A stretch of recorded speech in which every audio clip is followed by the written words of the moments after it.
नागौर के सांसद हनुमान बेनीवाल और अंता उपचुनाव हारने के बाद नरेश मीणा ने फिर टाल ठोकी है और मैदान में खड़े हुए हैं। ये कहा है कि थर्ड फ्रंट तो बनेगा, राजस्थान में तीसरा मोर्चा तो बनेगा। गलती राजस्थान की जनता से हुई है, चूक हुई है। अरे यदि नरेश मीणा को विधानसभा में भेज दिया होता तो छात्रों को ऐसे कोई धरना प्रदर्शन करने की आवश्यकता नहीं थी। 200 विधायक हैं राजस्थान विधानसभा में, कोई कुछ बोल रहा है क्या?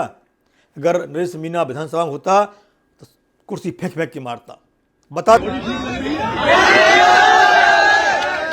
आज 20 महीने में 3 चुनाव लड़कर और तीसरा चुनाव हार कर इसलिए आया हूं क्योंकि कांग्रेस और बीजेपी ने मिलकर इसलिए नरेश मीणा को हरा दिया कि अगर नरेश मीणा विधानसभा में चला गया तो नरेश मीणा हनुमान जी की कमी विधानसभा में पूरी कर देगा।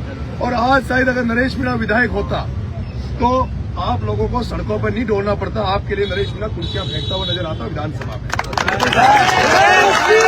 देता उन्हें छात्रों की समस्या हल करनी पड़ेगी तुमको, लेकिन हुआ सो हुआ, आगे ध्यान रखिएगा। हनुमान बेनीवाल ने भी स्पष्ट कहा है, ये अंता में 55,000-53,000 जो वोट आए हैं, इस स्पष्ट हो गया है कि तीसरा मोर्चा बन के रहेगा। चंद्रशेखर आजाद नगीना के सांसद हैं, उनको भी शामिल किया जाएगा। बाप जो पार्टी है रौत की सांसद हैं, उनको भी शामिल करने का प्रयास किया जाएगा। इस तरह के जो भी नेता हैं उन सबको मिलकर के थर्ड फ्रंट राजस्थान में बनाया जाएगा। अंतर चुनाव का परिणाम भी आपने देखा होगा, जब कांग्रेस भारतीय जनता पार्टी मिलके एक संघर्ष करने वाले व्यक्ति को हरा रहे थे, ये आपने देखा।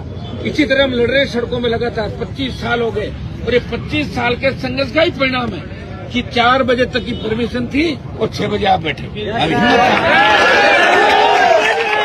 हमारे लोग वोट के समय तो जाति भी याद करते हैं, सारी बातें याद करते हैं, हाथ जोड़ के आ जाते हैं, और जैसे ही वोट मिलता है और मंत्री बनते हैं या नेता बनते हैं, उसके बाद अपनी जाति, अपने गांव, अपनी ढाणी को भूल जाते हैं। ये बहुत बड़ा दुर्भाग्य राजस्थान उस देश का। मैं